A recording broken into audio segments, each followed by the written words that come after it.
یسوع مسیح کے عظیم اور جلالی ببرکت نام میں آپ سبوں کی سلامتی ہو۔ میرے عزیزو، آج ہم بہت ہی امپورٹنٹ ٹاپک سیکھیں گے، اور وہ ٹاپک یہ ہے کہ ایک مسیحی خادم میں کون کون سی خوبیاں ہونی چاہیے،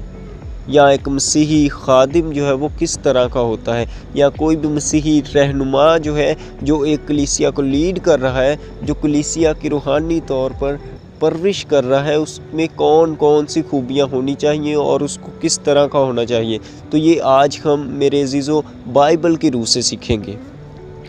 میرے عزیزو، اگر ہم تیتس کے خط کو دیکھیں تو تیتس کے خط میں جو کہ آج کل نیو بائبلز آ رہے ہیں، نیو ورژنز ہیں، تو اس میں ہمیں شروع میں ہر بک کا تعارف لکھا ہوا نظر آتا ہے، تو اسی طرح تیتس کے خط میں بھی سٹارٹ میں جو ہے وہ تعارف ہمیں لکھا ہوا نظر آتا ہے۔ تو اگر ہم اس کے تعارف کے سٹارٹ میں دیکھیں تو وہاں پہ لکھا ہے، خدا کے کلام میں لکھا ہے، تیتس غیر قوم سے مسیحی ہوا تھا۔ اب تیتس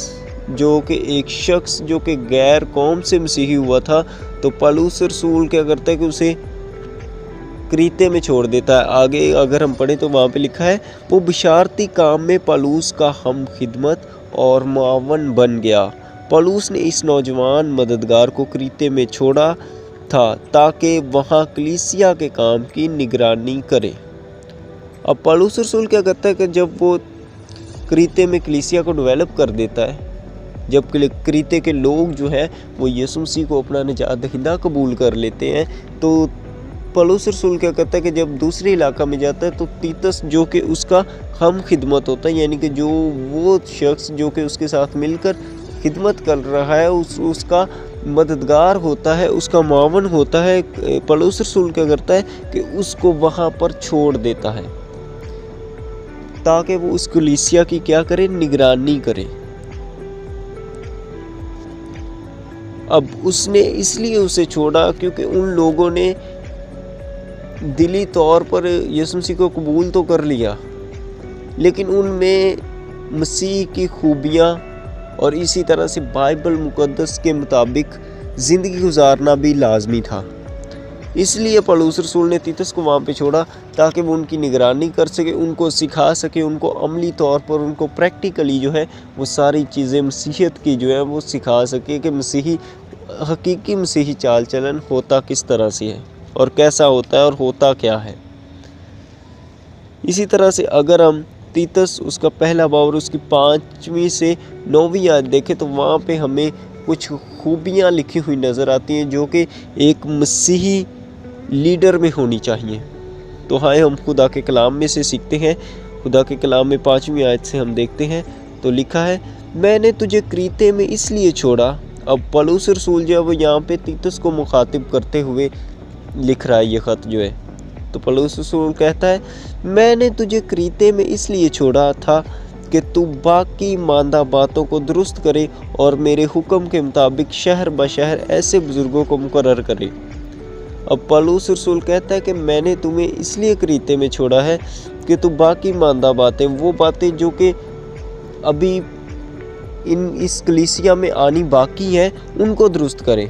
یعنی کہ ان کا چال چلن، ان کا رہن سہن، ان کا، یعنی کہ پولس رسول چاہتا تھا کہ ان کا چال چلن جو ہے وہ مسیحی بن جائے،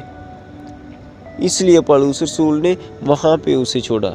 اور اسی طرح پولس رسول کہتا ہے کہ میرے حکم کے مطابق شہر بشہر ایسے بزرگوں کو مقرر کرے، اور شہر بشہر اس نے یہ بھی کہا کہ تو نے جس شہر میں جانا ہے تو وہاں پہ بھی بزرگوں کو، یعنی کہ لیڈرز کو کھڑا کر، ایسے لیڈرز جس میں مسیحی خوبیاں ہوں۔ اسی طرح 6 آیت میں لکھا ہے کہ وہ لیڈر جو ہے وہ کس طرح کے ہونے چاہیے۔ 6 آیت میں وہ ہمیں بتاتا ہے، لکھا ہے، جو بے الزام اور ایک ایک بیوی کے شوہر ہوں، اور ان کے بچے ایماندار اور بد چلنی اور سرکشی کے الزام سے پاک ہوں۔ اب اس آیت میں ہمیں ایک مسیحی لیڈر کی خوبی کے بارے میں بتایا جا رہا ہے۔ پولس رسول کہتا ہے کہ مسیحی لیڈر جو کہ تو ان کلیسیاؤں میں مقرر کرے گا، ان کو ایسا ہونا چاہیے کہ وہ، پہلی بات یہ ہے کہ وہ لوگ جو ہیں وہ بے الزام ہوں، ان پہ کسی قسم کا کوئی الزام نہ لگا ہو۔ اسی طرح ان کی ایک ایک بیوی ہو، 2 3 3 4 4 5 5 6 6 7 7 نہ ہو، بلکہ وہ ایک ایک ہی بیوی ہو ان کی، اور ایک ایک بیوی کے وہ شوہر ہوں۔ اگلی خوبی کیا ہے کہ اس کے بچے جو ہیں وہ ایماندار اور بدچلنی اور سرکشی کے الزام سے پاک ہوں، یعنی کہ یہ ان میں جو ہے برائیاں نہ ہوں۔ اس طرح کا لیڈر جو ہے وہ آپ نے کھڑا کرنا۔ اسی طرح 7ویں آیت میں لکھا ہے کیونکہ نگہبان کو خدا کا مختار ہونے کی وجہ سے بے الزام ہونا چاہیے، نہ خودداری، نہ غصہ ور، نہ نشہ میں گل مچانے والا، نہ مار پیٹ کرنے والا، اور نہ ناجائز نفع کا لالچی۔ اب پالوس رسول 7ویں آیت میں ہمیں بتاتا ہے کہ وہ لیڈر جو ہے وہ چونکہ نگہبان ہوتا ہے، خدا کا مختار ہوتا ہے، خدا کی طرف سے اسے اختیار دے دیا جاتا ہے کہ وہ کلیسیا کی نگہبانی کرے، تو اس میں جو وہ خودداری نہیں ہونی چاہیے، یعنی کہ وہ ہمیشہ اپنے ہی بارے میں نہ سوچے بلکہ اپنی کلیسیا کے بارے میں بھی اسے سوچنا چاہیے۔ اسی طرح وہ غصہ بھی اس میں نہیں ہو، کیونکہ ایک میرے عزیزو جو لیڈر ہے اسی کو دیکھ کر ہی جو کلیسیا کے لوگ ہیں وہ سیکھتے ہیں۔ تو اس لیے پالوس رسول جو ہے وہ تیتس کو یہ تاکید کرتا ہے کہ ایک مسیحی لیڈر جو ہے، جو تو بزرگ قائم کرے گا کلیسیا میں، جن کو کھڑا کرے گا، وہ اس طرح کے ہونے چاہیے کہ اس میں غصہ نہ ہو، نہ ہی وہ نشہ میں گل مچانے والے ہوں، اور نہ ہی وہ مار پیٹ کرنے والے ہوں، نہ وہ ناجائز نفع کے لالچی ہوں، کسی قسم کا ان میں لالچ نہ ہو۔ اسی طرح 8ویں آیت میں لکھا ہے بلکہ مسافر پرور، خیر دوست، متقی، منصف مزاج، پاک اور ضبط کرنے والا ہو۔ اب اس میں کون کون سی خوبیاں ہونی چاہیے؟ وہ یہ ہے کہ اسے مسافر پرور، یعنی کہ جو مسافر ہوتے ہیں ان کے جو اچھا رہن سہن ان کے لیے تیار کرنا، ان کے کھانا تیار کرنا، اس طرح کا لیڈر ہونا چاہیے کہ جو ان کی دیکھ بھال کر سکے۔ اسی طرح خیر دوست، ہر ایک کی جو خیر چاہنے والا ہونا چاہیے، متقی، پرہیزگار ہونا چاہیے، منصف مزاج، یعنی کہ ایک جیسا انصاف کرنے والا ہونا چاہیے، منصف ہونا چاہیے، انصاف کرنے والا ہونا چاہیے۔ اسی طرح پاک اور ضبط کرنے والا ہو، اسی طرح وہ پاک ہو اور ضبط کرنے والا مطلب کہ ایک چیز کو کنٹرول کرنے والا ہو، کوئی بھی اگر کوئی غلط کاری ہو رہی ہے تو اسے کنٹرول کرنے والا ہو۔ اسی طرح 9ویں آیت میں لکھا ہے اور ایمان کے کلام پر جو اس تعلیم کے موافق ہے قائم ہو، تاکہ صحیح تعلیم کے ساتھ نصیحت بھی کر سکے اور مخالفوں کو قائل بھی کر سکے۔ اب اس آیت میں یہ 9ویں آیت بہت ہی خوبصورت ہے، اور اس میں بتایا جا رہا ہے کہ وہ پالوس رسول کہتا ہے کہ تو نے ایمان کے کلام پر جو اس تعلیم کے موافق ہے قائم ہو۔ وہ کہتا ہے کہ جو یہ تعلیم ہمیں سکھاتی ہے، جو بائبل کی تعلیم ہمیں سکھاتی ہے، تو نے اس پر قائم ہونا ہے، تاکہ صحیح تعلیم کے ذریعہ سے جو ہے وہ تو لوگوں کو نصیحت کر سکے،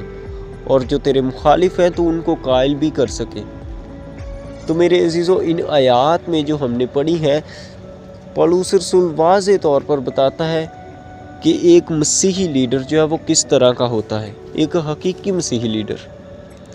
لیکن میرے عزیزو، اگر ہم آج کے اپنے معاشرے میں دیکھیں تو ہمیں بہت ہی عجیب سے لیڈر نظر آتے ہیں۔ کچھ لیڈرز ایسے ہوتے ہیں کہ جن کی ایک بیوی تو گھر میں ہوتی ہے اور باہر 4 4 5 5 ہوتی ہیں۔ میں واضح بات کرنا چاہتا ہوں آپ سب سے۔ اور کچھ لیڈرز ایسے ہوتے ہیں کہ اگر انہیں کلیسیا میں کسی پہ غصہ ہے یا پھر کسی سے کوئی گلہ یا شکوہ ہے تو وہ گھر آ کر وہ سارا غصہ جو ہے وہ اپنی بیوی پہ نکال دیتے ہیں، مار پیٹ کرنا شروع کر دیتے ہیں۔ مار پیٹ نہ کریں تو وہ جو وہاں کی اس کی ٹینشن ہوتی ہے وہ ساری آ کر گھر پہ نکال دیتے ہیں۔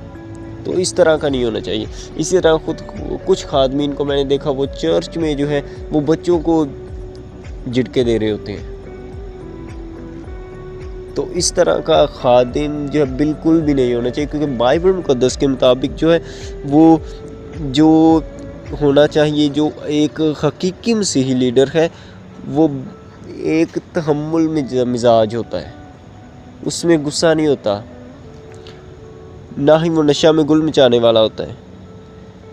وہ مار پیٹ نہیں کرتا، وہ کسی قسم کا لالچ نہیں کرتا۔